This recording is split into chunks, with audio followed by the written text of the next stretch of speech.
join us in the pledge, please?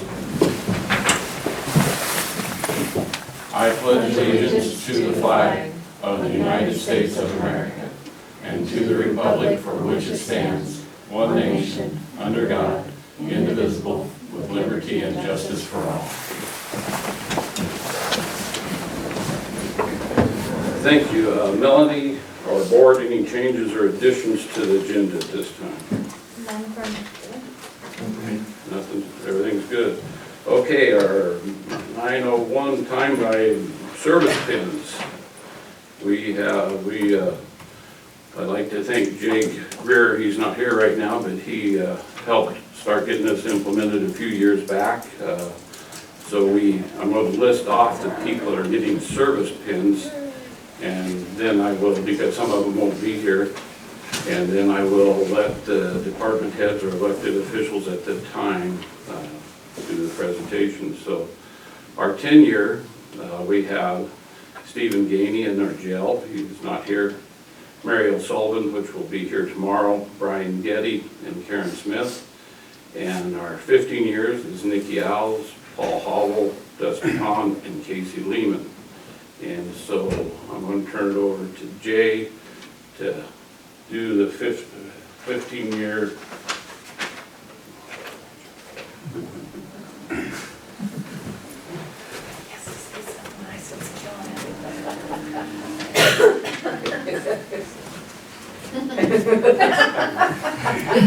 No.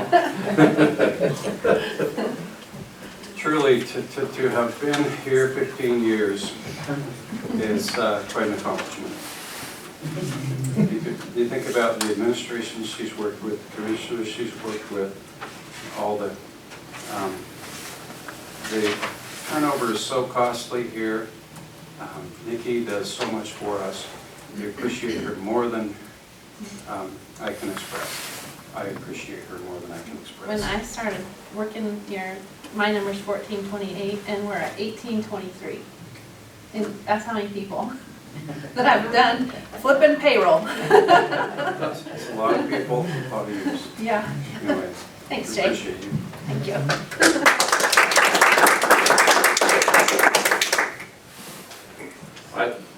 Just from myself, the board can speak, but Nikki, I was on the original interview committee 15 years ago whenever you were hired. So it's your 15 fault. years. Pardon me? So she's your fault? I'll take full responsibility of that. I will take full responsibility. And that was just a little part-time data entry position. Yeah, so appreciate what you're doing today, the growth you've shown, and the things that you do for us. Very much appreciated. Thank you. So, I thought that Daryl Anderson was coming. Said he'd be here. So Karen, we're going to delay yours. I can do it. All right. And then that's Mr. Anderson. He's out of luck. He's out of luck. There you go. Oh, Karen Smith, man. She got here a couple years before I did, and she sets the example for, I think, every employee. Here, always at least 5 to 10, sometimes even 15 minutes early, and always the last one to go home at night. And Karen is definitely the jack of all trades for us down there, helping with building, survey, planning, land sale now, on-site. I mean, everything we're doing down there, nuisance, helping with that too. So Karen can do it all, and I appreciate the work she does for us. And she's been around here. I hope she stays forever. And really, can't say enough about just how much you help me. I appreciate keeping me on track, because sometimes I got too many irons in the fire, but Yeah. always helping me out. So Karen, thank you so much for being here. Thank you. Thank you, Karen, very much. One other that I never acknowledged whenever we was going through here, we did, as a Board of Commissioners, sign our certificate of appreciation for Sammy Williams, 30 years. That was given to the road department that they'll be presenting to him, but he also will be retiring this year shortly, so but he does have a 30-year. We don't do 30-year pins, we done a certificate, so. I believe that's all we have. I'm here to present anything, so You guys have anything to add? Nope. All right, we'll go on with our next item. 10, or 9:15, do you think there's anybody else coming, Marcy, or? Well, just because we advertise it, I'm going to jump down and maybe do, try to find something else in the agenda to do in case somebody else wants to show up for the presentation, because they're always good presentations. So, all the way back of our agenda, we have the OHA agreement number 153-127, 6th Amendment, just for discussion for tomorrow. This was tabled. I had to leave the meeting last time. Did you get your questions clarified, or? Yeah, I contacted them. We went back and forth a little bit. It sounds pretty standard.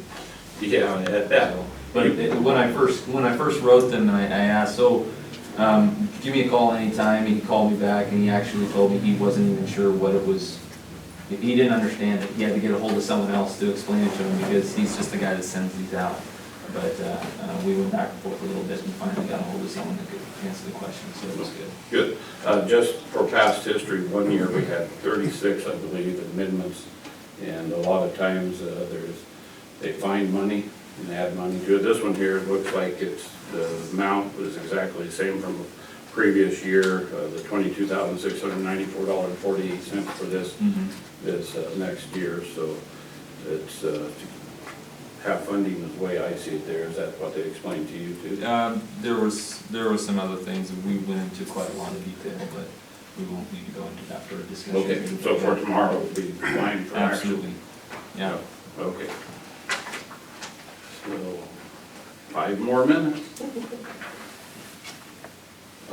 Melanie, you want to give us an overview on the potential transfer of the school bus that we own? So as you guys know, we have a bus for travel for large groups up to 16 people. We rarely use it, so I think it'd be better served to donate to the chamber, transfer ownership to them, and then we'll still have the right to use it as we need. And then it'll be maintained, well kept up, it won't sit there and corrode, and someone will get use out of it.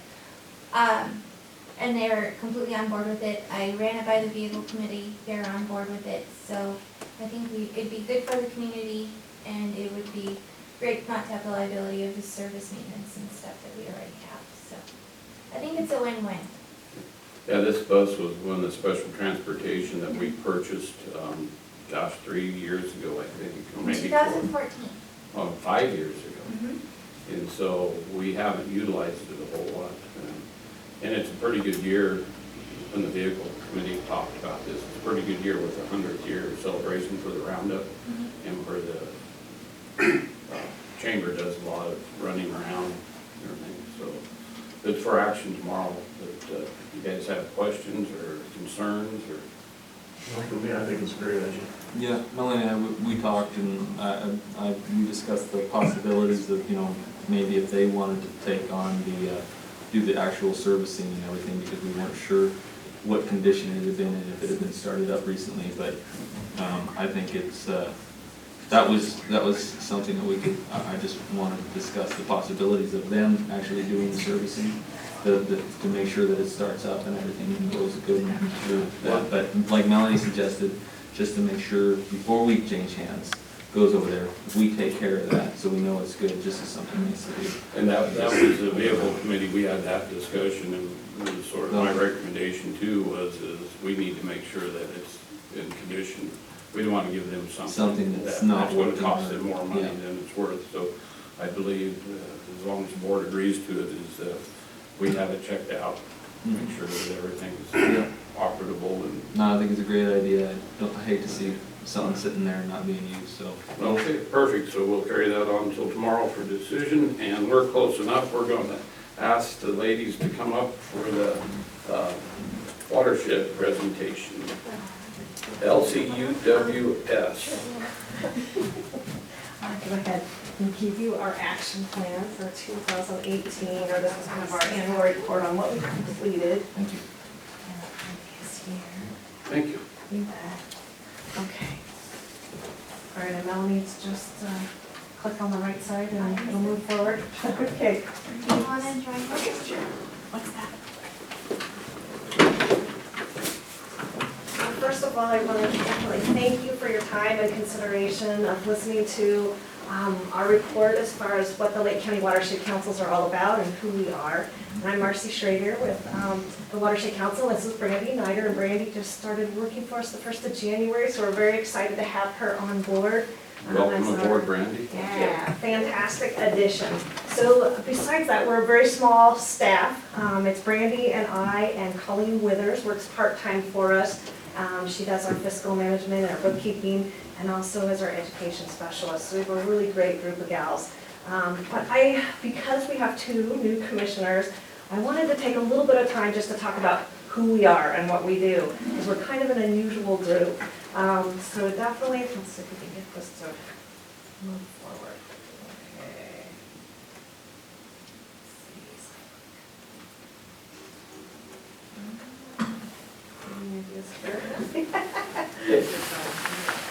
Oh, there we go. Okay. I think it's a roll. Oh, it's a roll. Okay. Ooh, sorry about this.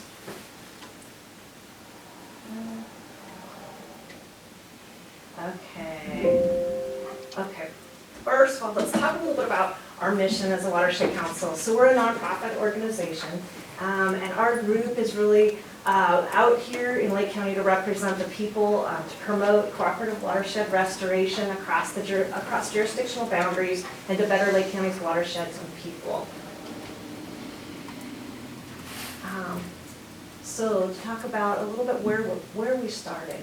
So the Oregon Watershed Enhancement Board in the mid-90s, through an initiative called GWEB, the governor's initiative to basically improve watersheds throughout the state of Oregon, was their initial initiative. And with that, they determined to really be effective in the state of Oregon, they needed to have representatives within each community working with rural groups and representing the private property owners as nonprofits to really get to know the communities, to understand the issues, and to really be that liaison to help improve watershed function and health throughout the state. And so currently there are about 65 watershed councils placed throughout Lake County, throughout the state of Oregon. Really a special group that achieves a lot of great things, primarily utilizing, we're all grant-based, and we utilize Oregon lottery funds to actually put projects on the ground. So we are a locally organized group. We're a voluntary, non-regulatory group. We're really here and established in the county to work with our local people and improve the economy by hiring local contractors and putting money on the ground on private land. So in Lake County, we have 5 distinct watersheds, from Silver Lake all the way down here to the Goose Lake Basin, so cover a wide range. And in the 90s, when we were developed here or established here in Lake County, we had 5 independent watershed councils, small groups of people that understood the issues within each of those watersheds. But by the early, I guess it was around 2009, we became an umbrella organization. So all of our 5 chairs from each of the 5 councils became one council called the Umbrella Watershed Council.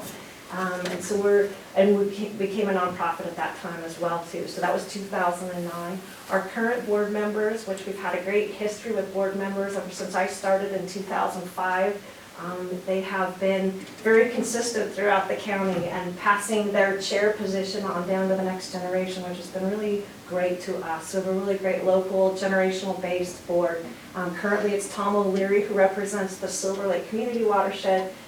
We have Matt Withers, who represents the Summer Lake and Upper Saikan watershed.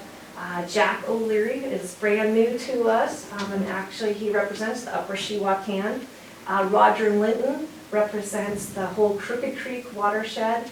And then we have John Taylor, who represents the Warner Valley. And then Pete Talbot, who represents us here locally in the Goose Lake Basin. So we're really fortunate to have a super group of board members that really understand this county well.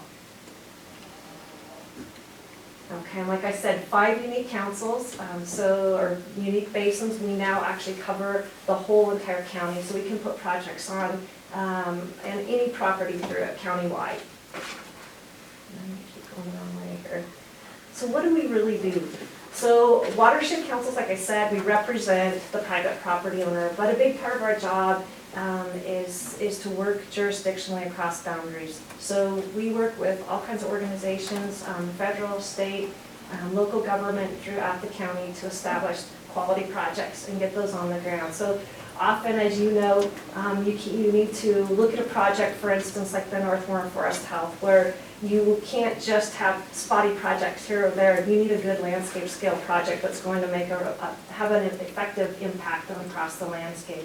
And so working with the Forest Service, and Oregon Department of Forestry, and others really creates that good, strong base. So we are here to improve watershed conditions. We implement restoration projects. We provide educational opportunities for adult audiences, but also for our elementary students, high school students.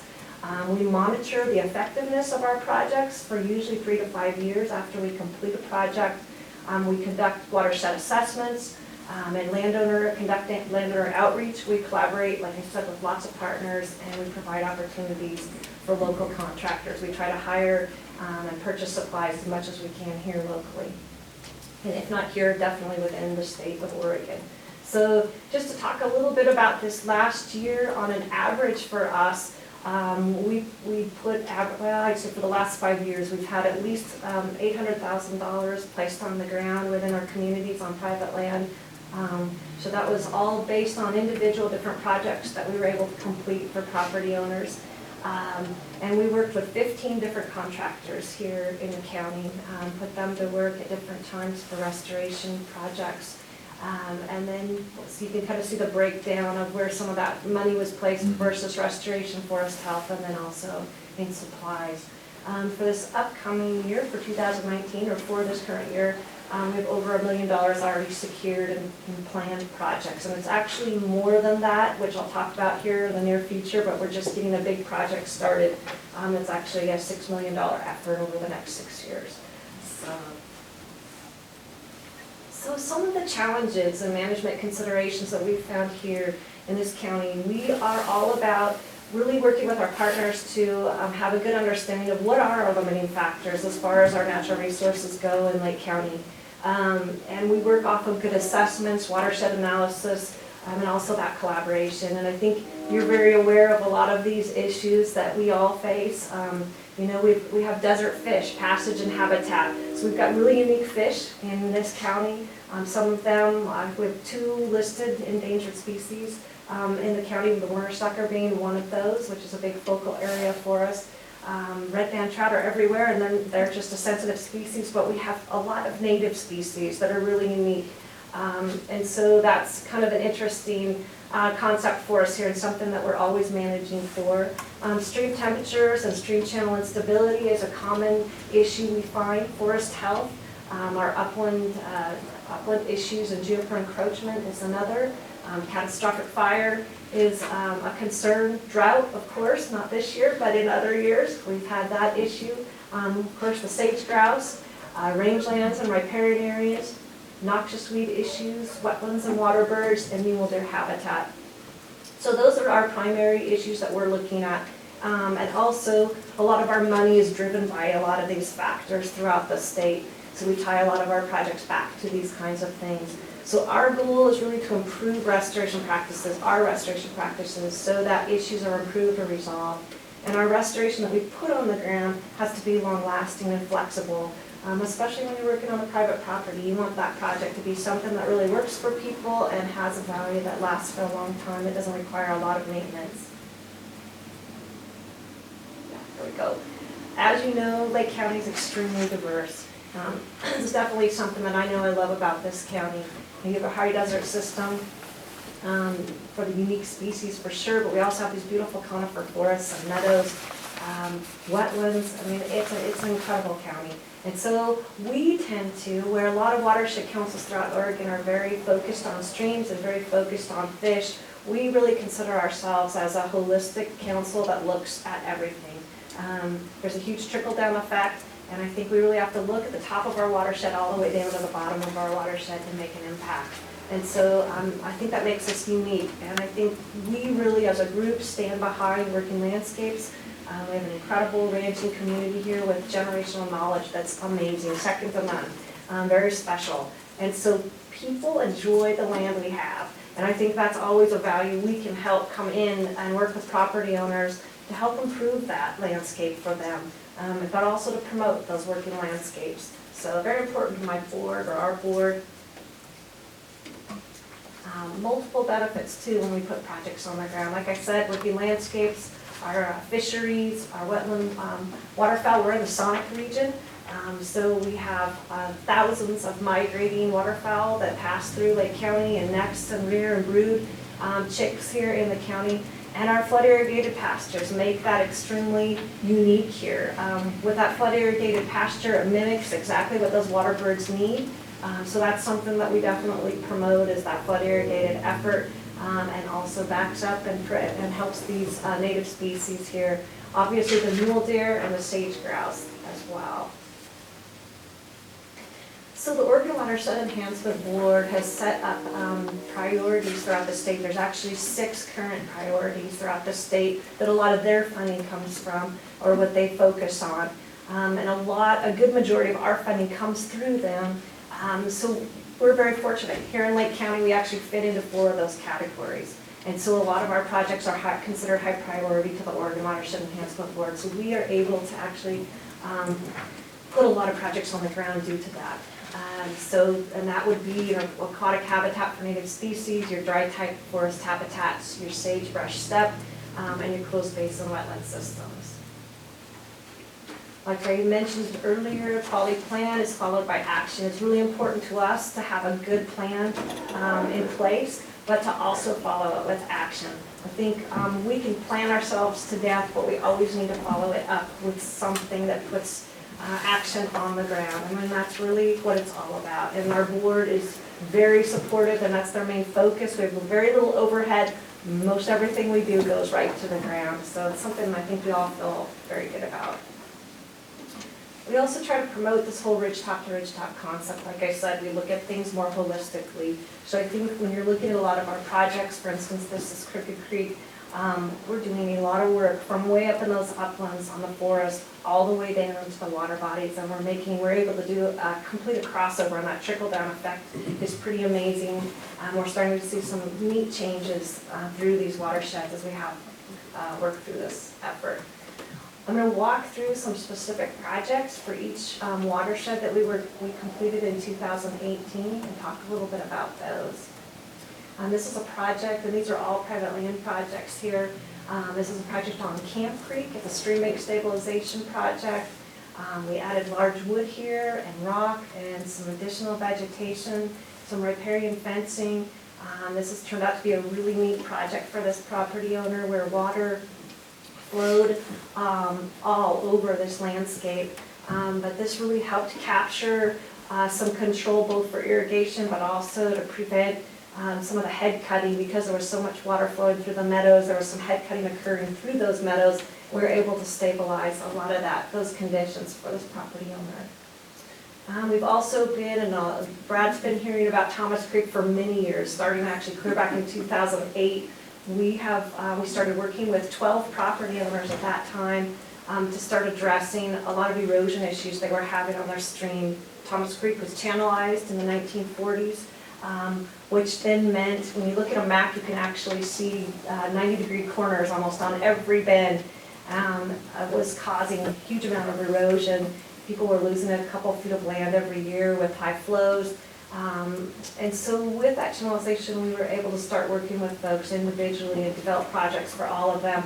And over the course of the last number of years, since 2008 to 18, 10 years, we've actually worked on almost all 40 miles of Thomas Creek now, from very base of Goose Lake all the way on up to the headwaters. So it's been a great project effort.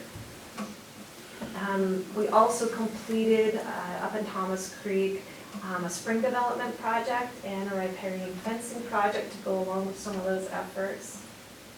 And we're currently working on the Cogswell Creek system. So just south of us here, we're working with 6 property owners there to look at a whole new series of projects.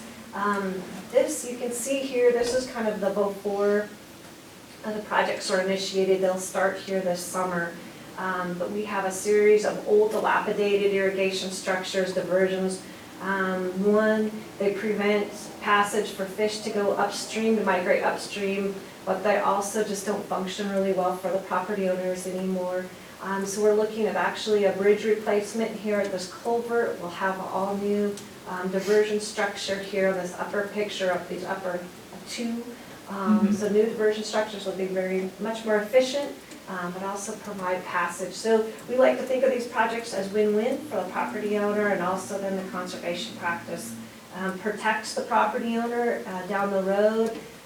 For instance, if fish passage was ever mandated by the Oregon Department of Fish and Wildlife, no longer could we help with those projects. But right now, while it's not a mandate, we can come in and help property owners improve these structures and also provide passage at the same time. So it's a good opportunity to address some of these issues. This is a new project too that we've been funded for on Muddy Creek. This is out at Juniper RV Ranch, and we're going to be looking at a whole series of projects for 2 miles, 2-mile stretch here from some fish passage to just some stream channel improvements throughout there. So we're really excited about this project. It's a neat project. It'll be a little bit different than a lot of projects we've completed where it's kind of this holistic viewpoint. And John, the property owner, has already completed a lot of upland work addressing his juniper issues, and then we'll actually be looking at those stream reach.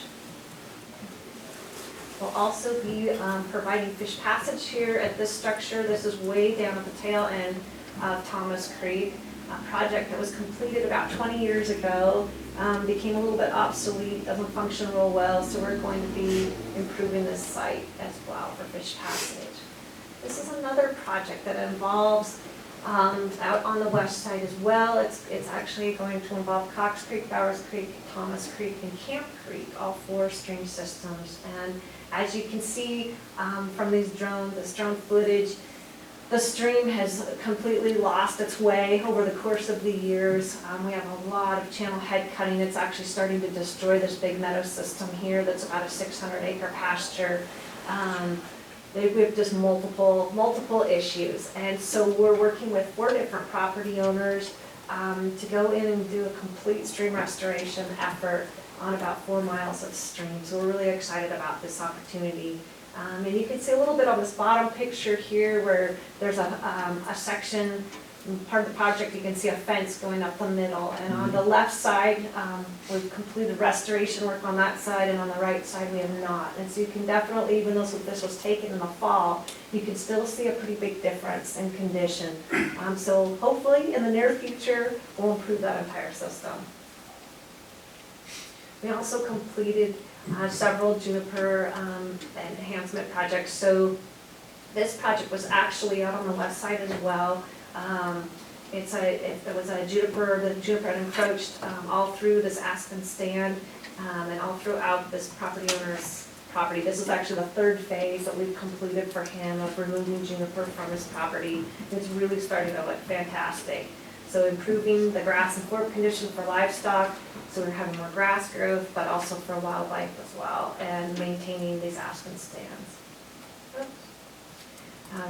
This is a similar project, only also on the west side, but more on the south end of it, on the Feldkamp property. This is actually his 2nd phase of juniper treatment too, and we've been able to make a significant change on his landscape as well, thinning that juniper out, developing some springs for wildlife and cattle.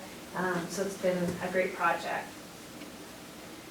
We're going to talk a little bit more in length about forest health in general here in just a minute, but this is going to be our new focal area. You've been hearing a lot about these forest health projects here in Lake County. The new focal area is going to be Thomas Creek. We're excited about that. We'll actually be starting this summer engaging with as many property owners that are interested, that are within this boundary here. And we'll be developing GIS mapping, and we'll have some survey work completed on each property for folks that are interested, so that we know exactly what the condition is on every site. So we'll understand the stand types that are out there, the densities, start writing prescriptions for property owners and helping them with management plans to address some of this dense forest condition.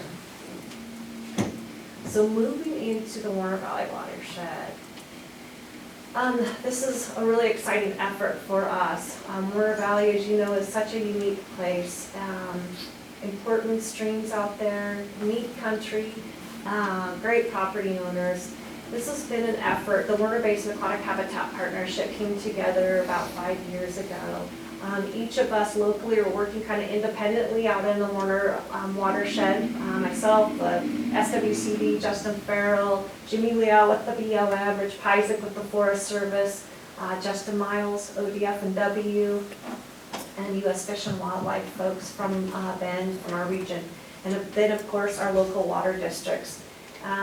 We came together, we've been helping property owners for a number of years with flood irrigation improvements, for fish passage at large diversion structures.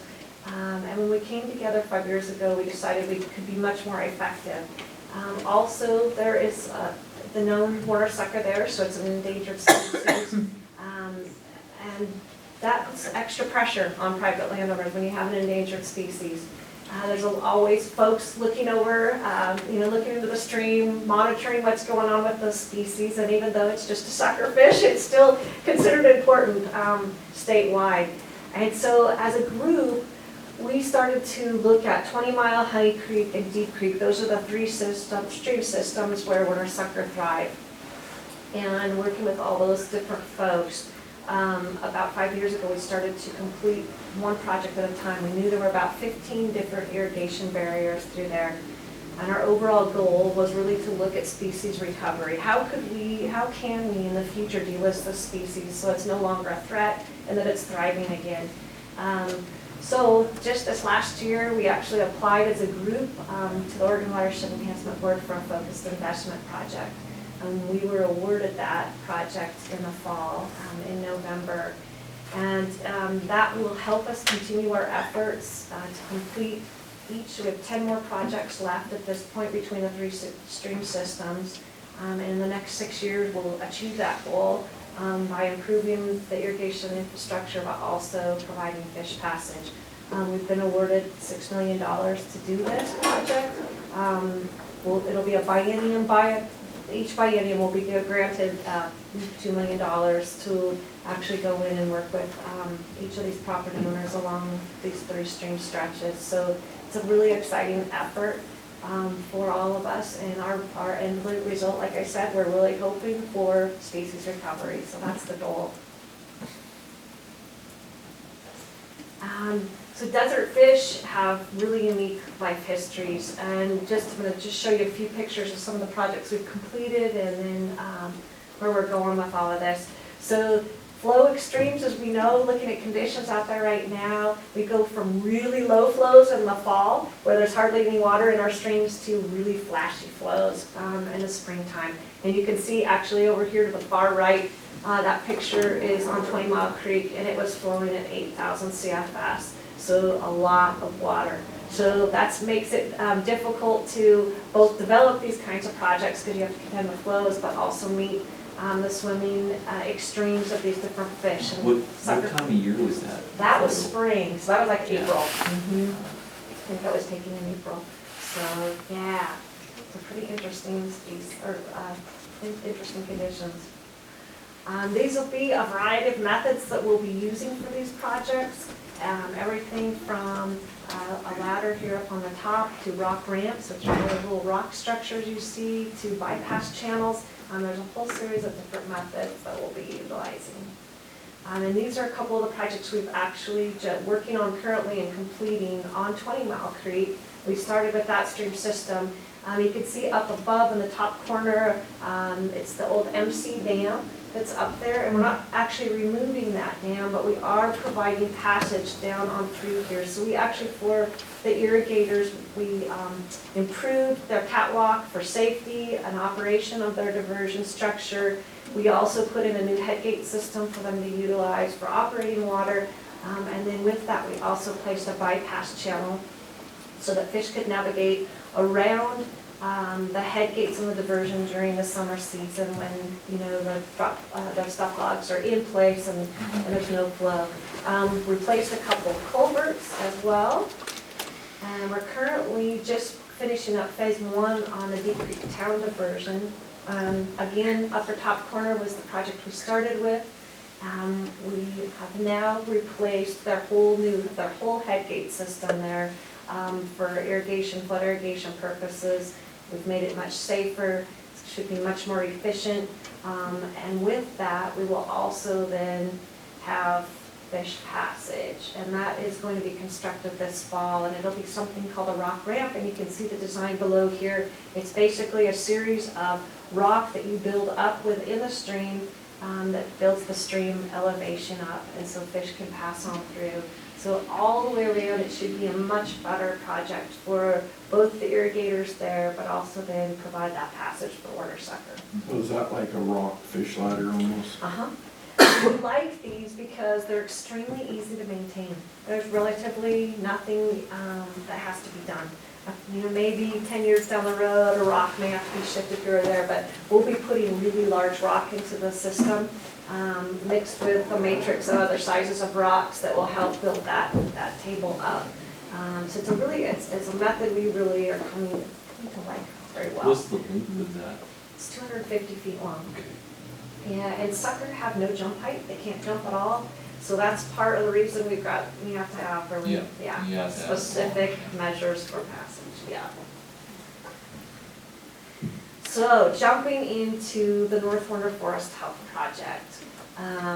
So this is also a very exciting effort for us, and as you know, it's a large group of fantastic folks that we're working with. So what a great team here in Lake County, people really coming together with the Forest Service, BLM, Oregon Department of Forestry, NRCS, OSHA Extension, ODFW, there's been just Collins Timber. It's been a really great group of folks with a lot of energy and with a great insight. And I think the neat thing about this group, and you'll be meeting Daniel Lavelle, will be coming here in another month, and we'll be talking a little bit more about this project in detail. But like he said, he's been a forester for over 30 years, and he's never seen this happen anywhere. It's always been his dream, but never before has he been able to get a group of people to come together that want to do something. It's not just about putting a plan together, it's actually implementing the project.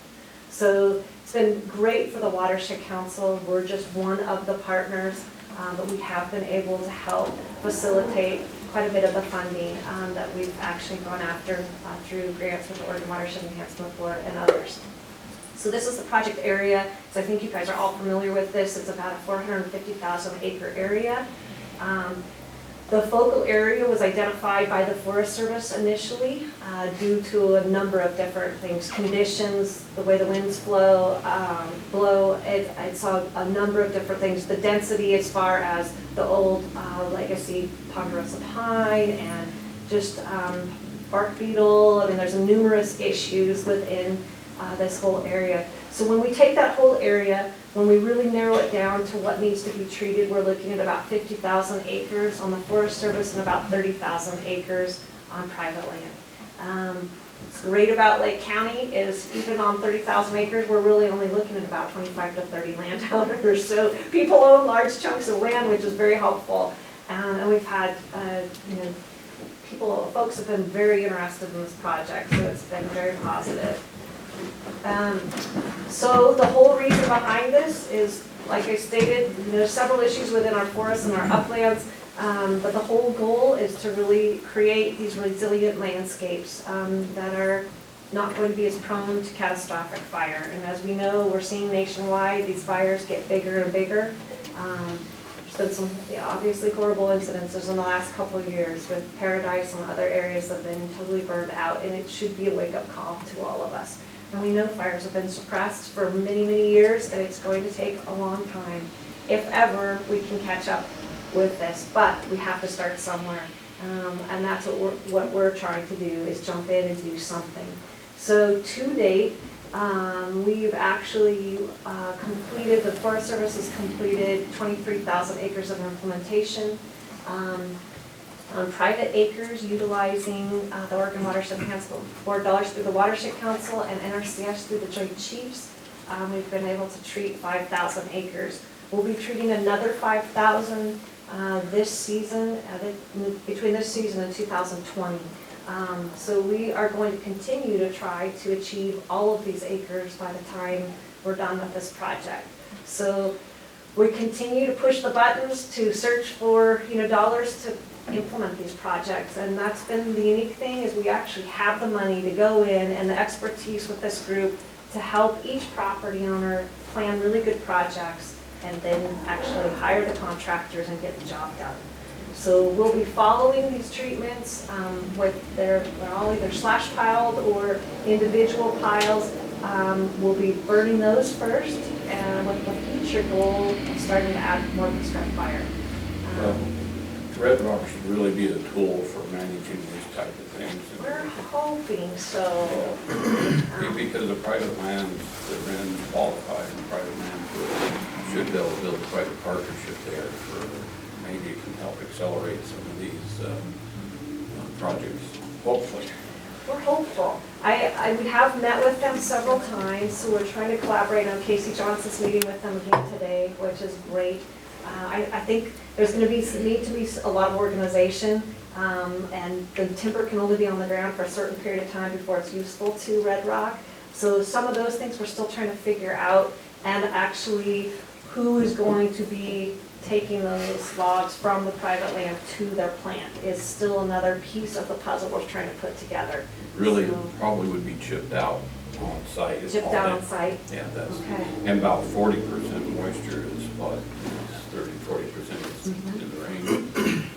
So it could create jobs, create opportunity, help clean the forest. It's not being burned up, carbon in there, there's a lot of possibilities. I think there is. They're really, we're excited about it. So we're hoping, that we can hit the ground Yeah. running. Yeah. So, once everybody's up and going. So, continue to learn. So, this is North Warner Phase 2. This is just a continued effort of what we're currently doing. And we were funded again this last fall through the Oregon Watershed Enhancement Board. We applied for more dollars. We were funded. So again, that'll be the new 5,000 acres that we'll be putting on the ground between ourselves and the NRCS. So any more questions, I guess, about the North Warner before I move on? Okay. So a little bit on, this is kind of, North Warner kind of flows right into the North Warner Forest Health into Crooked Creek area, into the upper Shiwaukean. And as you know, we've been seeing a lot of treatments all through Crooked Creek, which I think is such a fantastic spot. Just because you have that whole ridgetop to ridgetop concept there with a valley in between and Crooked Creek and other streams, tributary streams flowing there. We've been able to utilize actually a lot of the wood that we're taking from the uplands or cutting in the uplands, and we're utilizing it actually right in the streams. And this has been really a neat effort. For instance, this middle place here was head cut, the Green Meadow head cut all through that meadow system. We've been able to utilize a lot of the juniper and pine into the stream system, and already the water table is fantastic, and they're finding more water and more stability than they have in years. Also taking some of these old tributaries where they've head cut up through the meadows and just placing that juniper right down into these big gully washes to hopefully over time capture that sediment, build the water table back up. It'll take time, but we're hopeful that we'll see some real results. A little bit more on Crooked Creek. We've done a lot of work on Crooked Creek, worked with over 15 property owners now within the stream, and obviously at the uplands as well. Just improving stream channel connections here, and also meadow hydrology. You can see, for instance, pre-project in 2016 where the stream had completely left its historical stream channel. It was blowing out constantly. We were able to complete a pond and plug project, and now you have much greater results here with putting water back on the landscape, filling that water table back up. This is what it looks like today from an aerial photo. So better for cattle, better for wildlife, all the way around improvement. This project was actually completed in 2017, but I wanted to just show you some of the other efforts. This was a culvert replacement project off the 28 road, on Upper Elder Creek. This is on private land, actually, working with Green Diamond. A culvert that was perched for fish, so fish couldn't navigate their way upstream, but it was also a bit of a safety hazard as far as the road goes. A lot of logging equipment back and forth through this road, and then recreational traffic. And so we pulled out the old culvert and replaced it with this 80-foot long, 25 feet wide, I believe, culvert. It was a great effort, and the contractor did a fantastic job. So a huge improvement there. So Upper Sican, we try to put projects in each part of the watershed. This was just a little upland enhancement project in the Upper Sican. And this is a third phase that we're completing for them, improving that country for livestock and also for mule deer, improve the grass and forb component. And then this is a little riparian fencing project that we did on 2 miles of Silver Creek on a private property just there out of town. So yeah, a nice little project. So like I mentioned before, we like to complete effectiveness monitoring on all of our projects to see, how did they work? Did they meet their objectives? Are the property owners happy with the results, or do we need to complete any maintenance? So we always come back 3 to 5 years to monitor those efforts. And then we have a great education and outreach program too. You will be seeing in the very near future some educational kiosks that are going up in the Crooked Creek Chandler State Park. We've been working with the park and then other partners just to kind of show all the great efforts that have been occurring all through Crooked Creek from the forest all the way down to the stream. So that will be posted. We have the bases actually placed. We're also working on a project called Telling the Story. We're creating about a 5-minute a film. We're working with Wahoo Films to tell the story of the Warner Basin on the 20-mile deep and Honey Creek system. It's going to be a really neat little film. I think when it's done, we'll be completed with that in June. We complete project tours, like I said, with local audiences. And then we also, so we have a pile burning workshop that a bunch of us collaborated on here in the fall. And we all were at the biochar. And then we also have our North Lake Outdoor School program that we've been, it's been ongoing for almost 10 years now. We also do an outdoor school for the Paisley schools. So that's always in June, May and June, every year for 120 to 130 students. Bring in different speakers and have a good old time, Dutch oven cooking and all kinds of great things. Additional student activities that we participate in. We also work with Dusty Counts at Lakeview High School with their field biology program. Larry Maxwell's been kind enough to let us utilize his ranch for the last, it's been quite a number of years, probably 7 years. We go out to the Maxwell Ranch and the kids learn how to monitor in stream, and they look at all kinds of things. They shot fish with ODFW. They, learn about stream temperature and all kinds of things. So also provides some monitoring data for the Maxwell Ranch. We have a new website that we're just about finished with now. Colleen and Brandy have been working on that, and it's really turning out beautiful. We really wanted to capture the whole ridgetop to ridgetop concept, but also that we are a working landscape here, and that we want to maintain those ranching values here in this county. And so we're hoping that some of our pictures and our stories within our website kind of provide that message. And then our many partners. We couldn't do what we do without multiple partners in the county. We're very fortunate, and that's all we got for you today. Any questions? I have, I don't know, questions, just concerns, or maybe not concerns. One of the questions or thoughts is a lot of these weirs, culverts and everything's on private land, and there's a lot of dollars been put into those.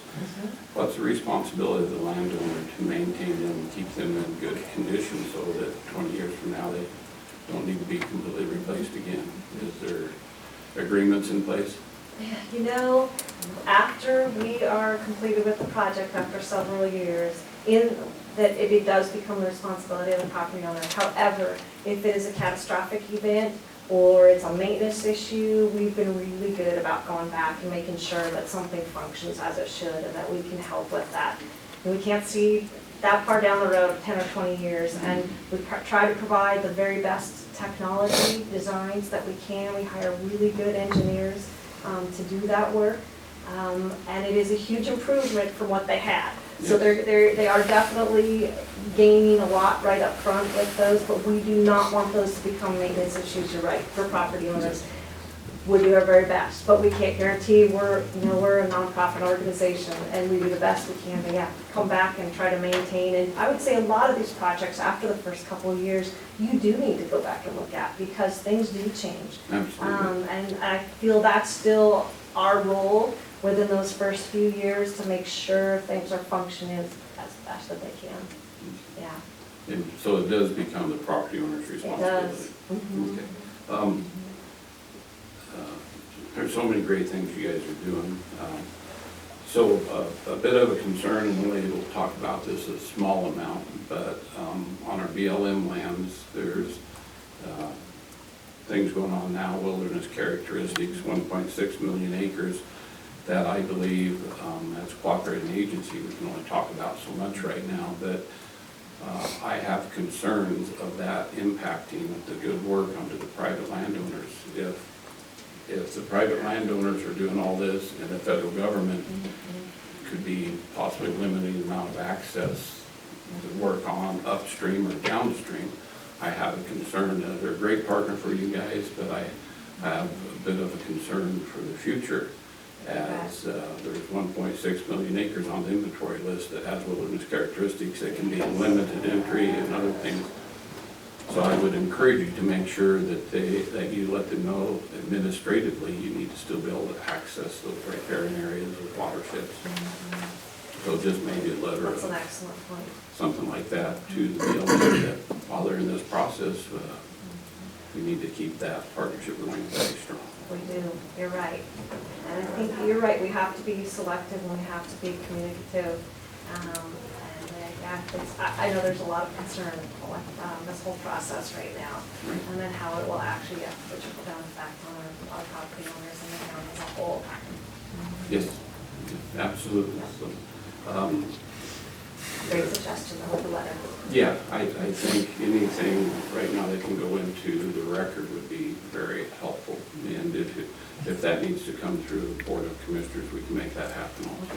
Yeah. Yes, we can. So, your ridge top to ridge top, and where you've come over the last several years, incredible.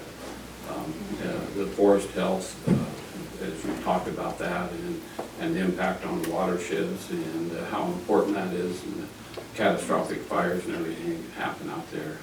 Just excited about how you built that and how the landowners, along with the agencies, are starting to understand that it all comes together. It's all one common goal at the end of the day. So thank you for that work. Okay. It's our pleasure. Great county to work in, that's for sure. A lot of good people. Any other questions or comments? So are you staying around? or-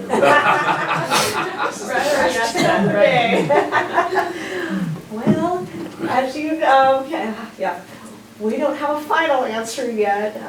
We're still working through that process. So my family ranch is in Wallowa County, so that's a part of our drive to go back. But I will tell you, we have really struggled with this decision because we love Lake County.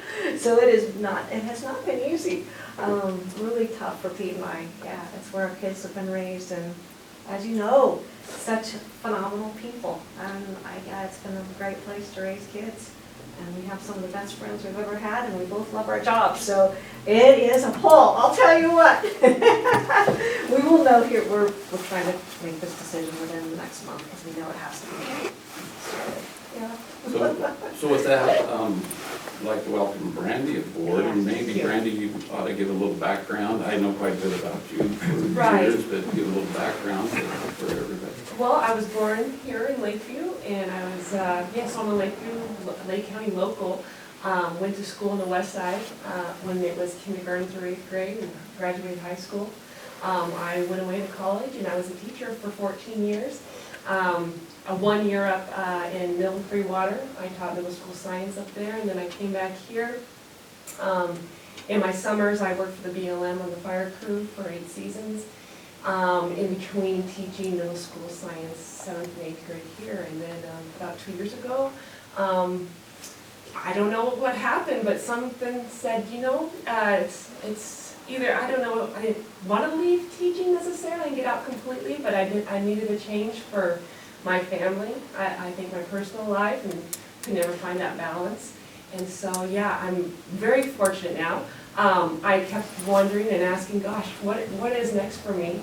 And then started talking to Marcy this last summer about the Watershed Council, and everything just lined up great, and I didn't know a lot about it when I first started our conversations. And there's a lot, as you can see, with almost a 40-minute presentation of all that's going on. And so I'm still wrapping my head around it all, and all that Marcy's been doing this last, 10, 14 years, 13 years. And so right now I'm following suit and learning everything I can. So I can help her out, or, it depends on the decision that she makes in the next year or month, I guess it would be. How much do I just compliment her, or do I need to take the lead and go from there? So We're excited to have Yes. Granny on board. She's already doing a phenomenal job, so it's a great addition. great. Look, we hit right on time. We're doing pretty darn good. Well, thank you so much for your time. We really appreciate it. Thank you. Thank you. Great presentation. Okay, our 10 o'clock item is going to be delayed for a while. Todd's running late this morning.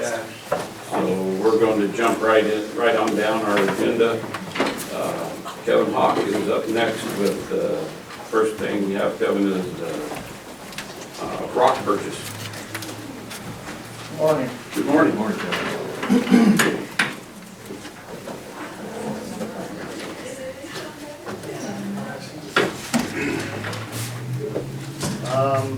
So, rock purchase for material from D. Atlee Crushing in out of Harold Miles pit. Harold signed contract with D. Atlee Crushing to move into that pit and make some material.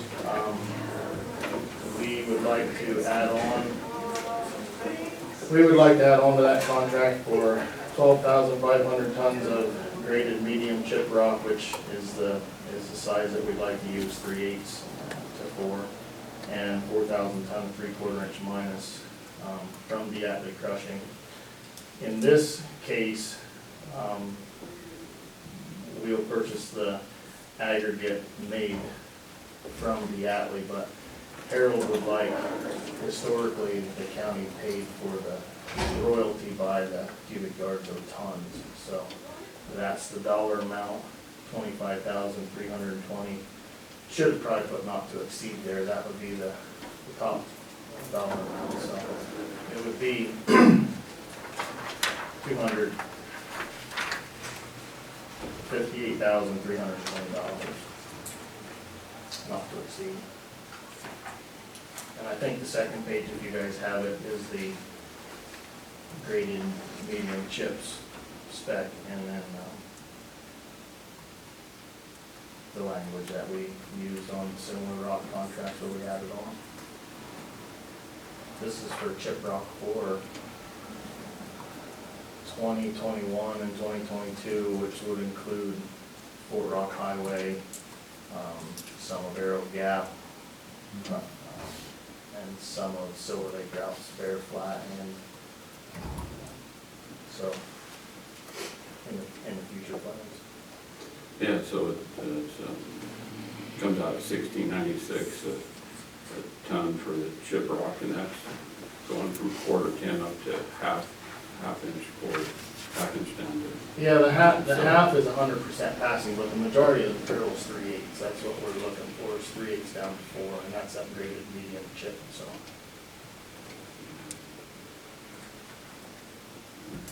And you're doing this under rule, if I remember right, Rule 9.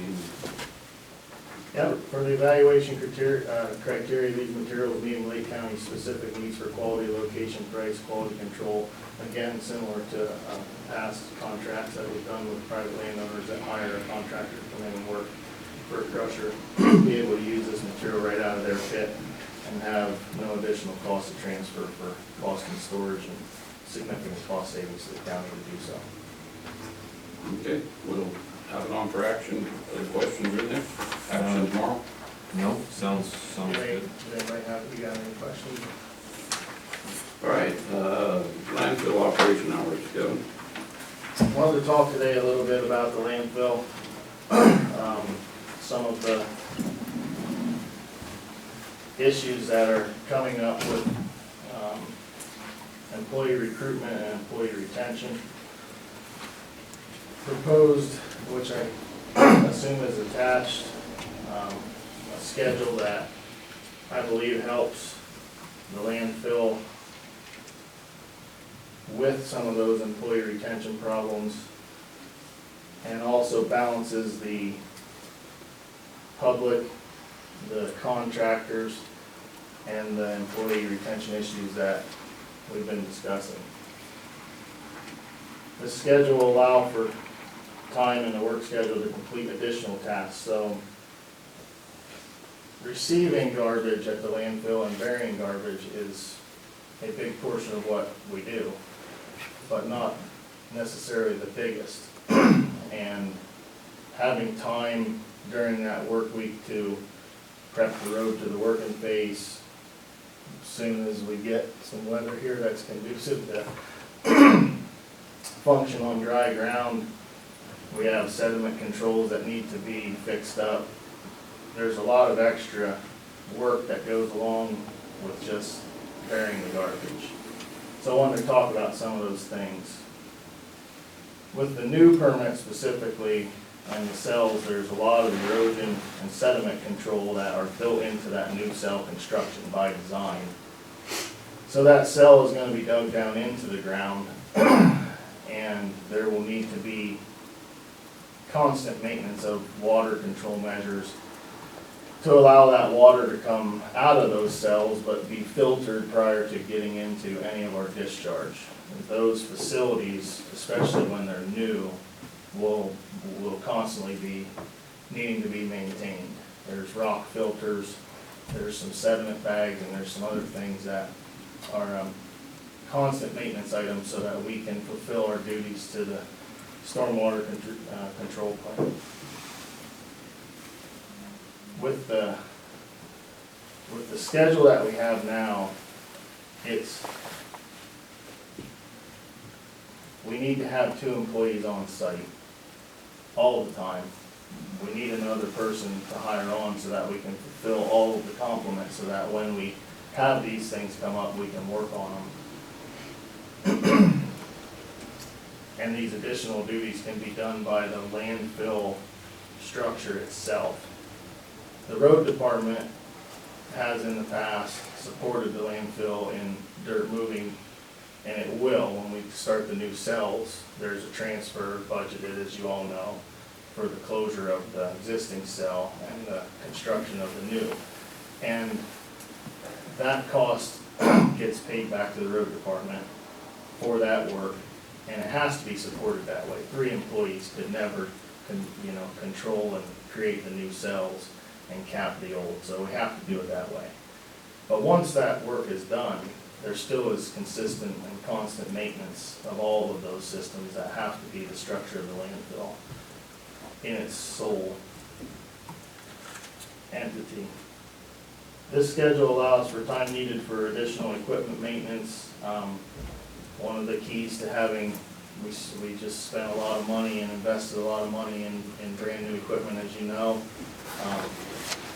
Having time in the schedule and allowing the employees time to physically do that equipment maintenance is key to us not having to borrow money in the future. We need that equipment to last as long as possible. In these hours, there's 17 and a half more, in these proposed hours, there's 17 and a half more hours than what's currently open. And this is on,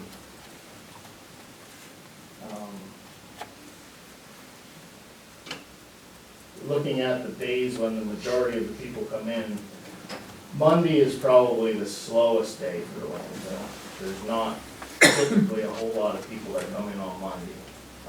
In communicating with the contractors, both Lakeview Sanitation and McLeese, Monday to them is not detrimental to their business. In fact, being able to dump on Tuesday, Wednesday, or Thursday can provide them with some added flexibility in their own schedules and not have the issue of storing material in their trucks either over a weekend or over at night in some cases when they don't have manpower staff, when they, in their own personal business plan, don't have manpower. Still allows for weekend service, and longer hours during that day, 2 hours longer during that Saturday. Makes available to our contractors, again, more working hours.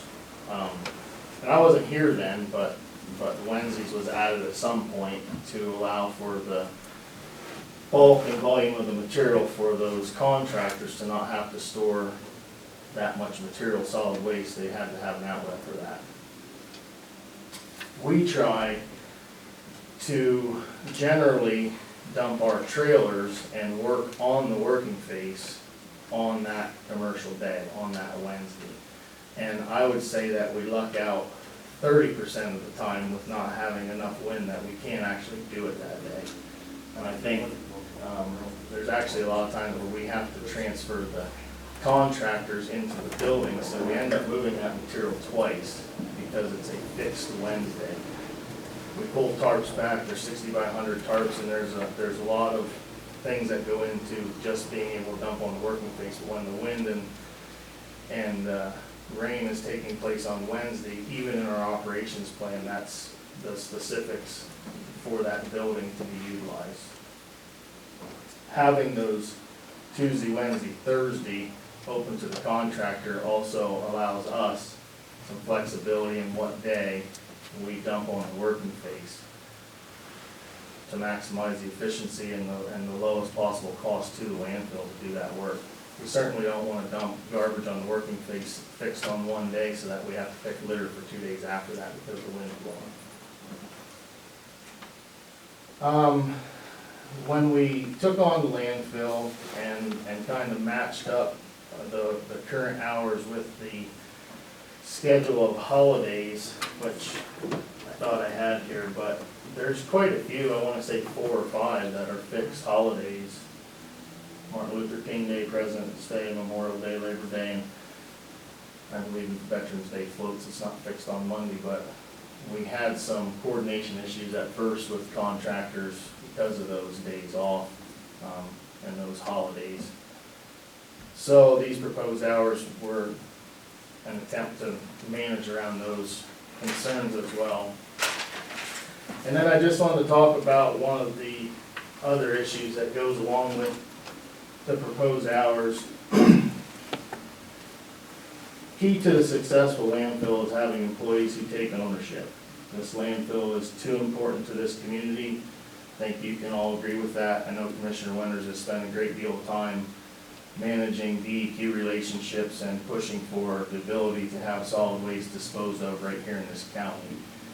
It's not a common thing that a landfill this size would be able to be put in a county without a liner. And these liners are so very expensive, I would hate to even start to pencil out how we would do that.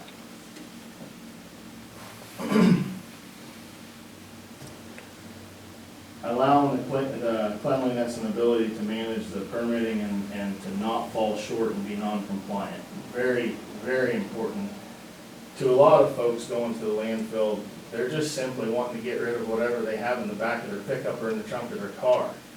But the trickle down to that is a lot of ownership and management and cleanliness on trickling into how our operations plan is registered with our permit, and that's how we are allowed to do this. The stormwater management plan that keeps us environmentally sound and friendly, where we need to manage the stormwater with minimal particulates leaving the site. Employees training on an operations plan and stormwater management plan is the key to staying in compliance. So having employees who enjoy their work, have a life outside of their work, consecutive days off, things of that nature, build a lot of ownership. And those practices then become very consistent, and the workers' ownership in the landfill is a direct relationship to the longevity of it. There's a great deal of monitoring care that goes into the stormwater management and operations plan, not just as simple as dumping trash again. Screening the public for prohibited materials. So there is a lot of public who has learned quickly that we try our best in training them as they come in to what needs screened out. Our landfill is set up to bury solid waste, not metal, not liquids, not tires, not wheels, not TVs. We've gone through a lot of effort to ensure that the public has access now during our working hours to free paint disposal, contract with the electronic folks to be able to have an outlet for those monitors and TVs and all the electronic things that people throw out anymore. For free. For free, for no cost. We absolutely cannot bury those in the landfill, yet we consistently have public who will back into the tipping shed, and when they're not monitored, oil, TV monitors, computer monitors, metal gets thrown down into our trailers. That whole process has to have constant management, has to have someone there all the time. Full staffing is important to all of that. When we see it on the working face, we take it out. In fact, contractors actually make, I'll give Kevin quite a bit of credit here in working with us on ensuring people know how to sort things, because he's tasked with moving it from the curb to the landfill, so it's in a truck when it comes to us. But the contractors are taking efforts to sort out the appliances and the toaster ovens and the things that lawfully we're not allowed to bury. They need to be sorted. So part of the employee retention is hiring the right people first. And I've been told by a lot of folks since we took this on that they would have a lot of interest in working at the landfill, but they are not interested in working for those hours. We've interviewed some different folks for operator positions and found some of the same things. I wanted the biggest pool of candidates this last round that we could find for operators. So we disclosed the hours during the interview, which is a reasonable talking point, because people in the community, we get phone calls all the time that they don't know when the hours are. There's probably 10 to 12 calls a week, both to myself or the office manager, when's the landfill open? So partially we interviewed those folks and we discussed the working hours once they were there to see what the true interest level was for those working hours. So the current days, the landfill employees work in a very uncomfortable environment. Mud, dust, cold, hot, the most putrid smells that you can imagine. And yes, these are all known quantities. They're known when the person takes the job. But we need to, for the longevity of this landfill, make the employees know that they are our greatest asset in the management and the longevity of this landfill. I think you three all can agree. I would assume that the county residents would agree that the reason we took the landfill on was to keep the cost as absolutely low as possible. The contractor that was in place added his ideas of what the cost was gonna be going forward, and it didn't make sense for us to continue to do that. So that's why we took the landfill on to begin with, was to keep the cost as low as possible. Keeping the cost down and keeping the solid waste disposal available for the next 60-plus years. So the conceptual plan of our landfill is for 60 to 65 years. That was presented over a course of, you started that in probably 2012. First documents, 2013. I mean, this has been a really long process with DEQ to discuss the needs of this community and keeping the cost as absolute, and I say this, I can say it 100 times, keeping the cost as absolutely low as possible. So the permitting process itself took a year and a half just to make this happen, and that happened after all of the kind of people all got to the table and decided that this was not conceptual anymore, that we could do it this way. So 60 to 65 plus years is a reasonable number to talk about, but I believe it has a direct correlation to the landfill employees and their ownership of it and comprehension of it to be as thorough as possible while they're there. Employees who want to be there, who enjoy their work, will certainly help us achieve that goal. That's what I wanted to talk to you about today.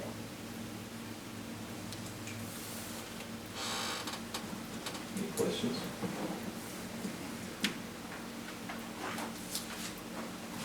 Kevin knows where I'm at. We took over the operations of the landfill. Effectively, we extended the contract. We took over in October. We don't need to have a year of operating ourselves at this time. We don't have the history of the total tonnage that's going to come in. We have the history of the tonnage from October to March, during one of the more wet winters we've had. Everything's worth looking at. I appreciate your compassion for the employees. We have compassion for our employees too. As an elected official, I also have compassion for the public that has an expectation for us to provide services that they pay for, not only through their fees, but through taxation. And I've had several people come to me and individually and talk about the Sunday time. I've talked to a few about that and said, let's give it a year. Let's find out what our tonnage is. Let's find out what it is. Maybe during the winter we get flexible with the daylight savings time or something like that, Kevin. You wanted to go ahead and bring it before the Board of Commissioners, so you done. That's your prerogative. I'm still there myself. Looking at your proposal here, one thing, if we were to consider it, is that maybe those hours were not from 7:30 to 5 or whatever, maybe it's 10 to 8 in the evening or something, so that people after work would have time to be able to get there. There's all kinds of things that can be discussed, I guess is what I'm saying. This is the first blush at it, and we've talked about different ways to organize and things like that. For me, this is a little premature, it's a little bit early, as far as I'm concerned. It's just March, we've been in it since October. The Wednesday thing, where that we're today only allowing the contractors to dump there Wednesday, and we have the employees there, and you're saying that a lot of times we're not able to work on the working phase. Why don't we just go ahead and open it up for the public at the same time on those Wednesdays? I mean, if we're going to have that number of employees there all day Wednesday, why not go ahead and let the public come in too? That would change your hours, or your amount of hours. That add another 7.5 hours onto that 30 right there for public use, if we stay with the same hours we have now. For me individually, where I'm at, I'm very committed to looking at the tonnage over a year. I believe the Sundays will show quite a bit of tonnage that will come in throughout. My prediction is the yard debris, the cleanup. One thing that's coming to me a lot is people, the public during the summer on Saturdays, they normally have baseball games, swim meets, other things, and Sunday's their day that they do a lot of cleanup around their place, and that's the day they go to landfill. So very committed to looking at that side of it also and trying to make sure we get the best services to the public out there. And so that's where I'm at this point. Okay. Just for clarity, it's not, we're not reducing hours though to the public. correct? Sundays will be completely closed. Yes, but it's not a cut in services.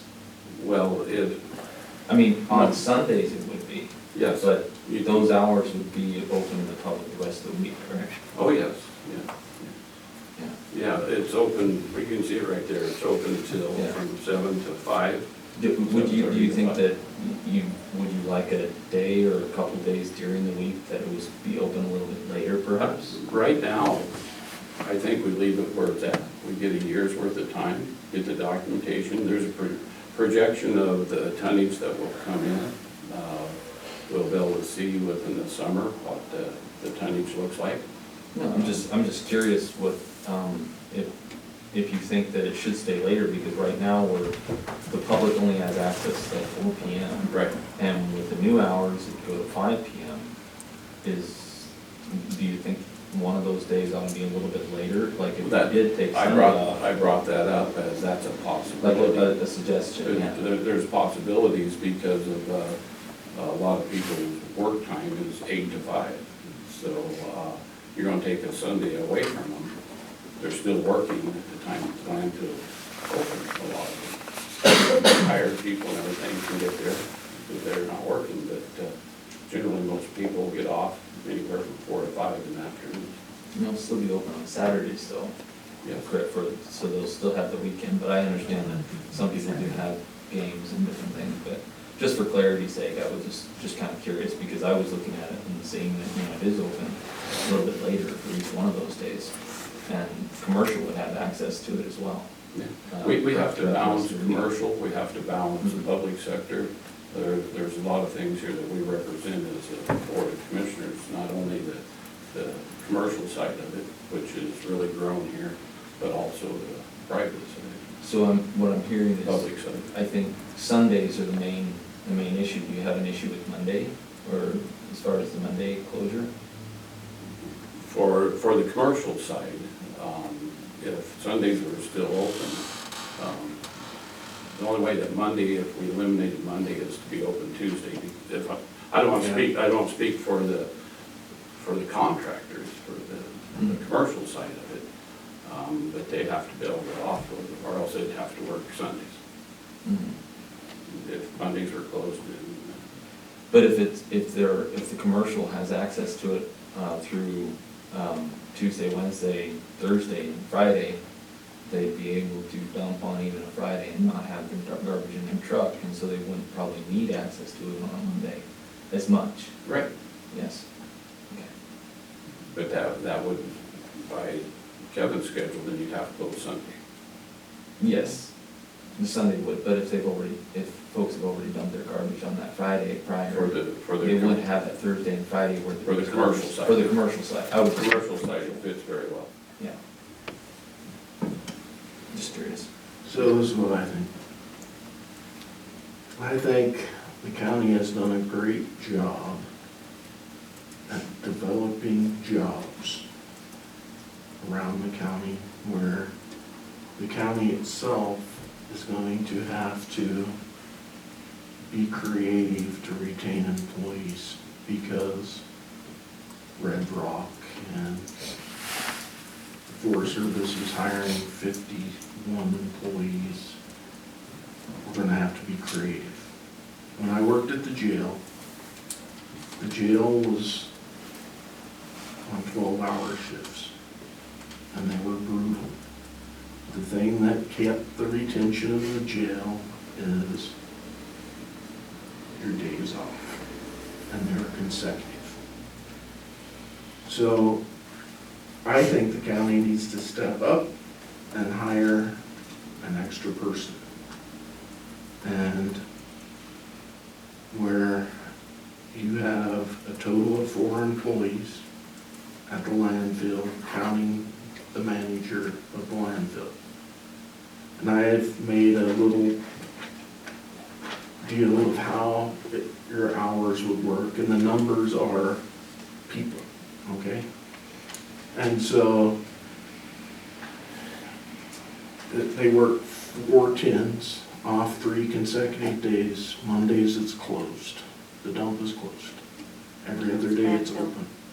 But your employees have 3 days off every week.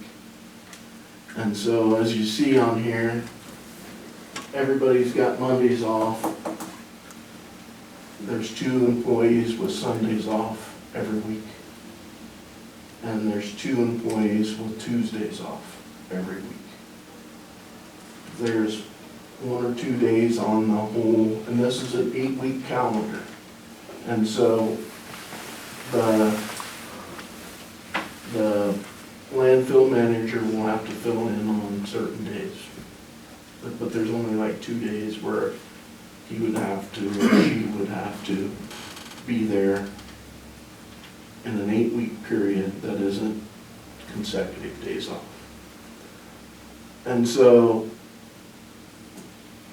that would stop the retention or the lack of retention of employees by having consecutive days off.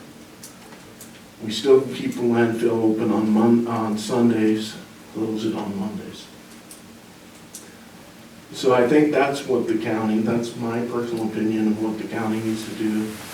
Then you're gonna have at least a minimum, Kevin, of 2 employees every day. On Wednesdays, Thursdays, and Fridays, you would have a full crew. And so your busier days. And then on Saturdays, you would only be missing 1 person that would have a day off on Saturdays. In the 8-week period, you'd only have 2 people off 1 day on 1 Saturday. So it'll work. And so you'll have the retention. We'll keep Saturdays, Sundays open. County's got to step up to the plate. My personal opinion. So, Commissioner, thank you. You and I haven't talked about that. Kevin and I talked about reorganization, scheduling, and the whole works. We just haven't got that far yet before it's brought to the Board of Commissioners.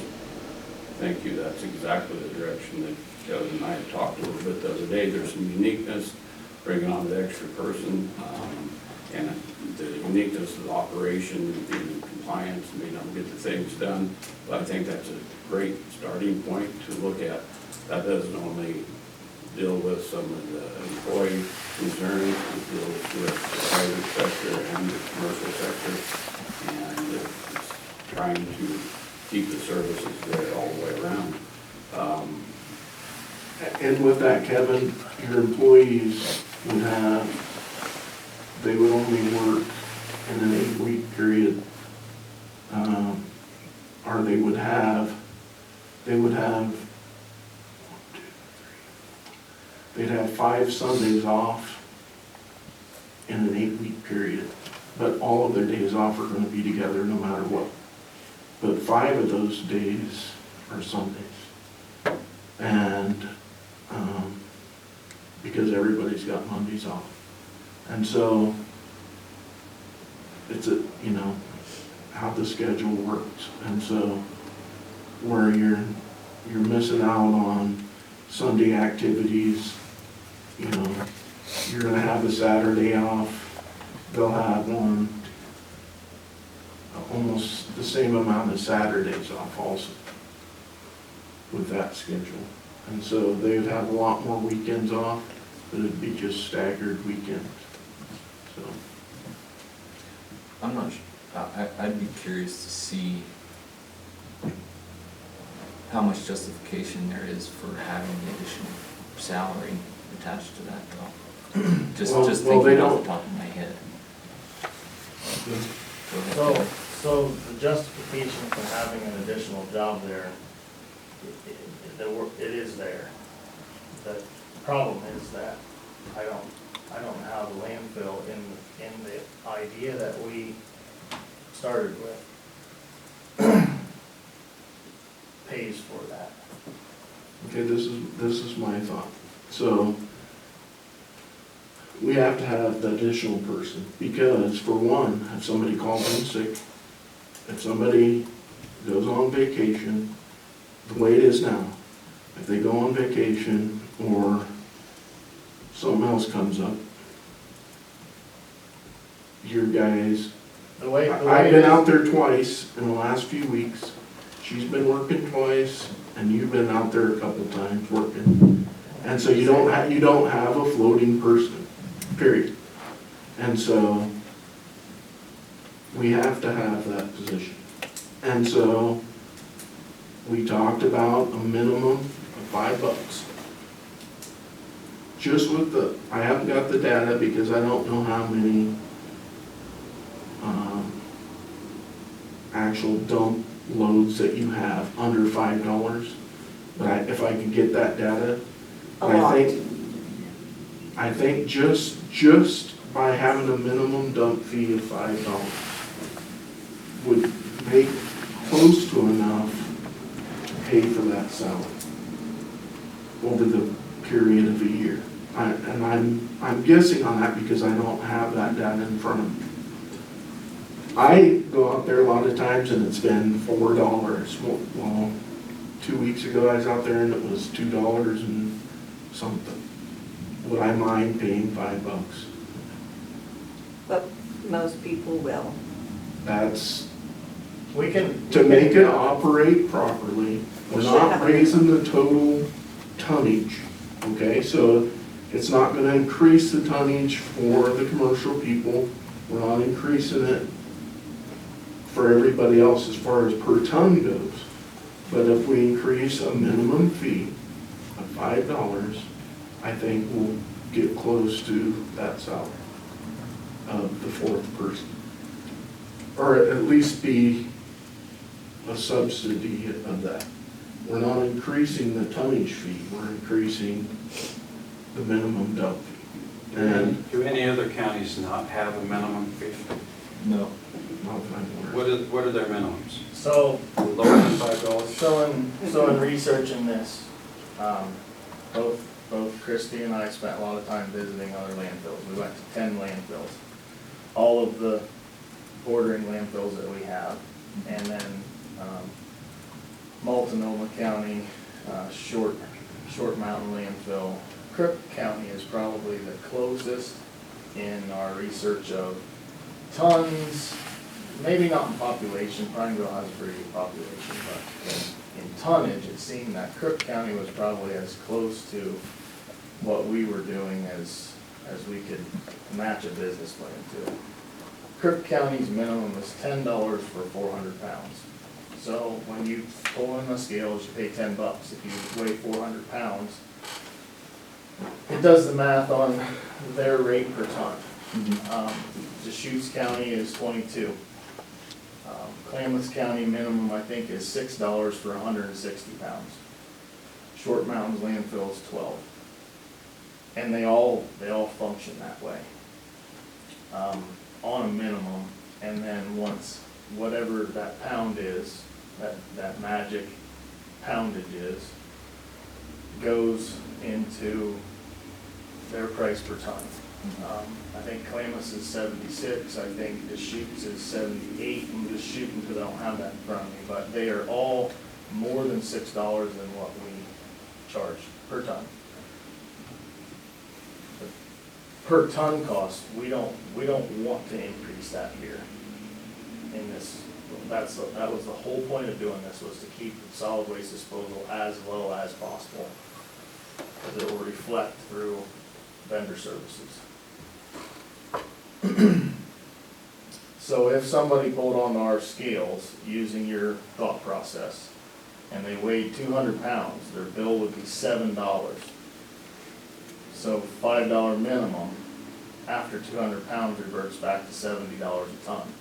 And our software is capable of doing that.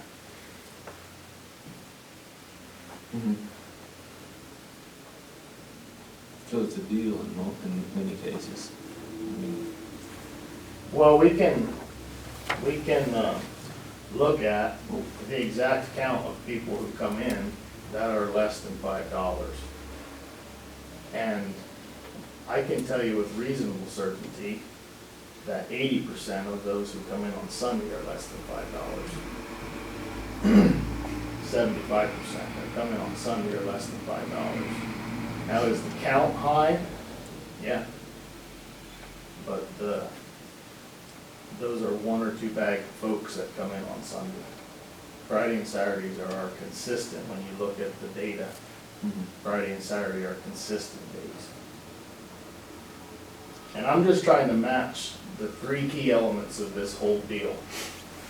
Is the public, the contractor, and our employee retention to make sure that we have a clean system so that this facility kind of runs itself, so it functions. We can entertain that. I think this way entertains all 3. You're keeping it open on Sundays, your guys are still getting 5 Sundays every 2 months off, plus consecutive days off. 3 consecutive days off every week. And, what was the third one? Minimum fee, talking minimum fee, Yeah, and then a way to take care of it. And as far as cost wise. So whenever before your guys' time, we took over the operation of landfill, we said we weren't changing the fees, we was keeping it the same. If you want to propose a minimum, we've had that discussion, we can go there. And we've originally not gone that route because of that. And we kept it at 3.5 cents a pound. Our promise was for 10 years. Remember, this is a general fund department. It's always has transfer from the general fund. It always takes general fund dollars to operate this. So, yes, whenever we have to look at the organization of this, we have to look at what the amount of general fund dollars are going to go there. And that means that, yes, we're going to get the revenue in from the landfill and everything, but there will probably always be a general fund amount of dollars that go in for the operations. It's been that way forever. There's a landfill closure cost, there's engineering cost, there's many other things. And there is quite a few people out there that will remind us that there was a tax levy many years ago that was supposed to go to operation of landfill that got molded over into the operations of general fund with measure 5 and 50. And there's still plenty of people out there that will remind us as elected officials is that tax they still consider should go towards operation of the landfill. Yeah, it doesn't have to, but they'll remind us of that. So there's a lot of components going to this. I appreciate your work on that very much because that's exactly where my mind was going. Is how do we set up the number of employees and have the rotation way to be able to make this work, because it works in our jail. I used exactly that example. Working 12-hour shifts in a place that the conditions are you're basically in jail yourself. And our employee retention has been there pretty darn good. So we could use that same philosophy. You just worked in there, so you understand that quite a bit. So I'm interested in looking at all that stuff. And that's exactly, Kevin, the other day when we met, where I was going. Yeah. So I believe where we're at is exactly what Kevin and I talked about. We're in the phase of looking at this to get reorganized, possible reorganization, several different things we can discuss and look at to try to keep the services all the way around as whole as we can. And at the same time, taking into consideration employee retention. And I don't think it's something that we need to wait a year on, because otherwise you're gonna keep having the problems that you're having. I think we need to work on it. Well, I agree with you. The problem, or the thing I keep talking about a year is to know our tonnage on the Sundays. The thing that I very much agree with is we need to look at that organizational structure of how we make this work.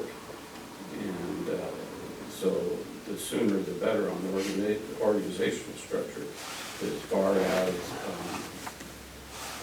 closing Sundays, I'm not, that's my basis of the years to be able to get that tonnage count and all that. But that would take that out of the whole discussion if we worked on the reorganization right away. Because the days would be, the day off, the dump would be closed on Mondays. Yeah. Landfill. Landfill, pardon. Landfills where we dump stuff. I, So, I'll get to you in a second, Christie. One thing that I really believe whenever we send out and advertise for jobs is we list what the hours are. To spring that on somebody. Nobody will apply. It'd be a Well, waste of then- advertising money. Thank you for your comment, appreciate that. Mhm. So I believe the appropriate way is to advertise what is real. And what is real, those are the hours of the landfill. And so whenever we put out these job announcements, we need to definitely put out what it's gonna be, the hours of service. And then, yeah, you probably might not get some people apply. But the people that apply do know what the hours of work are gonna be. So, But are Yeah, they, but if I propose tomorrow that we close the dump on Mondays, then we can have this different times. There's a lot of data collection that needs to go along with what you're talking about, with all due respect. There's a lot of things that we need to look at to entertain the specifics of what you're talking about. And revenue is one of those things. Christie, you have a question? I know I'm just a line person, but employee. But with the shortfall on the budget per annum this year, and the road department possibly not even getting the 250, but it's not because of the shortfall, how is the general fund going to support another person out there? First. Second, I come from Central Oregon, okay? Bend, Oregon has 258,000 people. Their landfill is closed on Sunday. Redmond's, or I don't know Redmond's population, Prineville's population, which is close to the way they do things as we do, they have 21,000 people. Their landfill is closed on Sundays. The 30 to 40 people in this community that come out to the landfill on Sunday can reschedule themselves to come out on a Saturday. It's so simple. That landfill, I have been out there, I have worked it. The data, there is so much data in that road department break room. If you want to know figures, the road department secretary, Ann can confess to this, has entered all of ADARE's books forever. They're all still out there, all those books. 2009, I think there's 2007, there might even be some from 19, I don't know. So if you want data, it's already there. and the landfill's been open for these hours statistically in the past, For 20 years. for 20 years. 20 years of Open data on is Sundays. sitting out there. There It's was not a- rocket science. There was a time, and I think Gary was telling me, I think it was 2000, you might know this, it was 2003 or 4, and then they decided to have Wednesdays be available to the contractor as a specific contract day, and I don't know the exact year, but I thought Gary told me on the phone it was 2003 or 2004. I think it was earlier than that. Okay, that was. I can't remember for sure that was to accommodate the. Well, the volume that the contractors have because of the convenience to the customer and calling that contractor and people not flooding to the landfill and not using a contractor, they don't have enough storage. So at some point there, that Wednesday was for, and I don't have that exact date. I thought Gary told me it was 2003 or 4, and at that time, he was working for Mitch, so I'm just going by what he told me. Could be. So I'd also like to say the 2 employees that are out there right now are good employees. The one has a small child.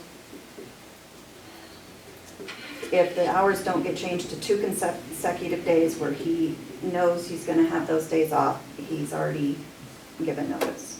So the other one won't be far behind. So he's already gave notice. I said, he is thinking about giving notice because he would like to spend time with his family. 2 consecutive days, not a Tuesday and a Thursday, a weekend time with his family. So, Yeah, I spoke to his wife, she cornered me on the street. Kevin? I was just curious, your concerns on Sunday and stuff and people not having time. What if we were to change the hours to make Saturday a little longer so they can go in the morning or later in the afternoon or something maybe? I mean, there's possibilities.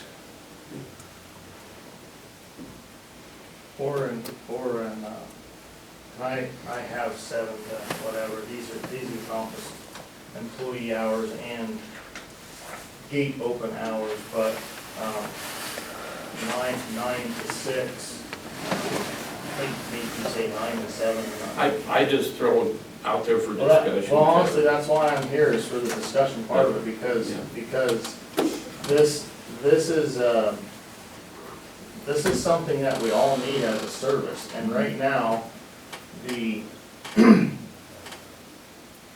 issue of recruitment and retention is the biggest issue that I have in managing this facility. And I have spent countless hours at this facility, running the excavator myself, driving the truck myself, dumping garbage myself, pulling the tarps myself, to make sure that what I'm asking these employees to do is reasonable.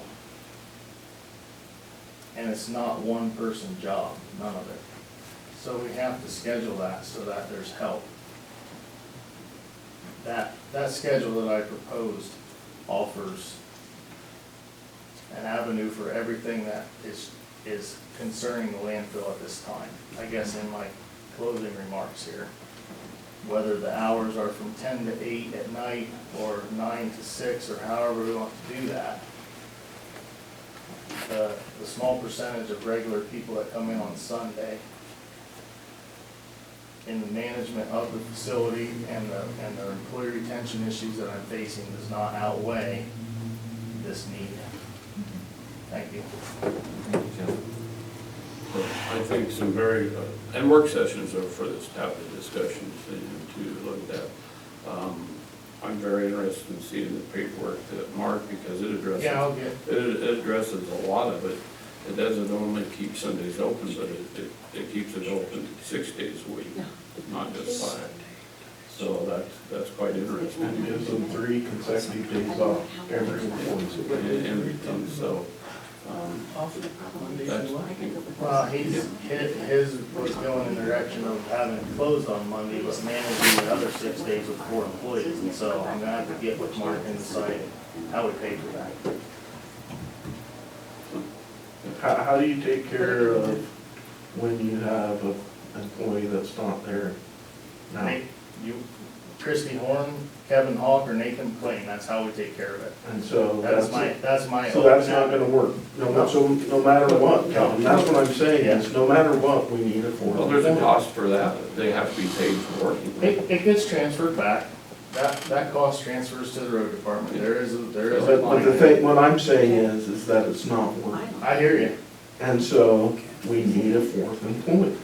And, It's not working, but we're still paying. yeah. So that But cost is what's gonna captured happen somewhere. is Nathan McLean, Kevin Hawk, and Christie are gonna be looking for another job too. And then it'll be the next person and the next person.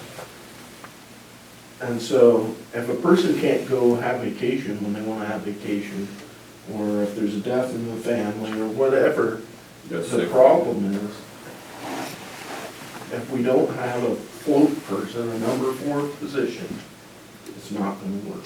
We're working on trying to find a backup person for when somebody is out sick or on vacation. Yeah, but We found one unique situation where somebody has came to us and said, I'd be willing to be on call to run the scale house for you, and that's great, and that might last 3 months or so, but it's the same thing honestly with our transfer stations. Our transfer station people, we hire on and they're all excited about it, and they work 2 days a week, and then pretty soon they're not interested in that anymore, so we go through another person, and it's the training that goes into those people and the time management that gets spent orienting them into the whole process so that they have buy-in. Yeah. To just have employees who are just receiving money at a transfer station is problematic. They have to have the buy-in to take the ownership of that site. That goes along with all 3 of our sites, Christmas Valley, Paisley, and here, so. Yeah. We'll schedule a time so that you and I can sit down if that would work for you. No, I think you recognize some of the issues that, you've had as far as, having the amount of employees needed in case someone gets sick.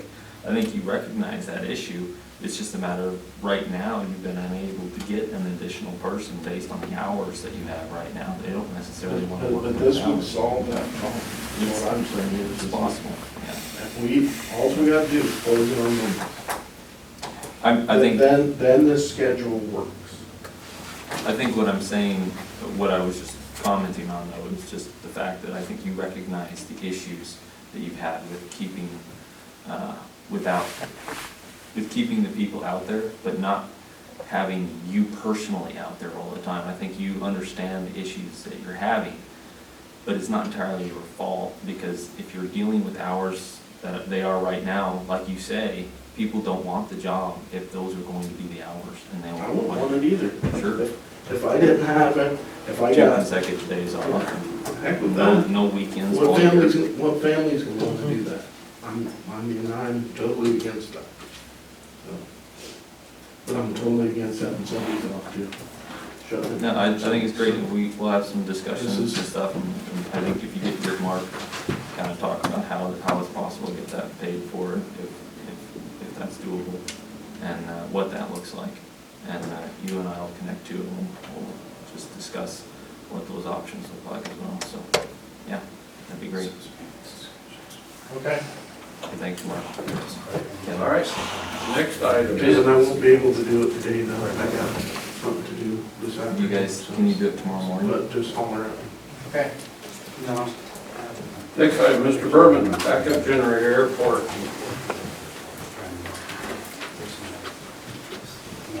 Appreciate you guys being patient very much through the discussion.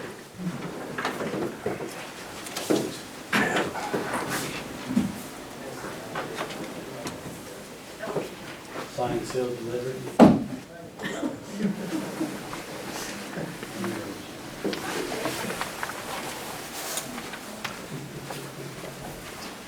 So you, Everybody leaves and I every time we not interested. Hey, Brad, our commissioner members, can we take, can I have that? you were 5 minutes late, so James and I'll take 5 minutes, you stay. We'll take a 5-minute break. Now everyone. See, they really don't want to hear what you have to say. I wasn't 5 minutes late. It's like 5 seconds. Oh, my apologies. I just. It's just Dave. Yeah. Dave's not working, so good. I didn't want to. Fairground, baby. It's just him. It's you. I might not even make the. It's all level. me, yeah. We'll find out. Oh, Ms. Ronnie? Hey, you. We'll bring that up.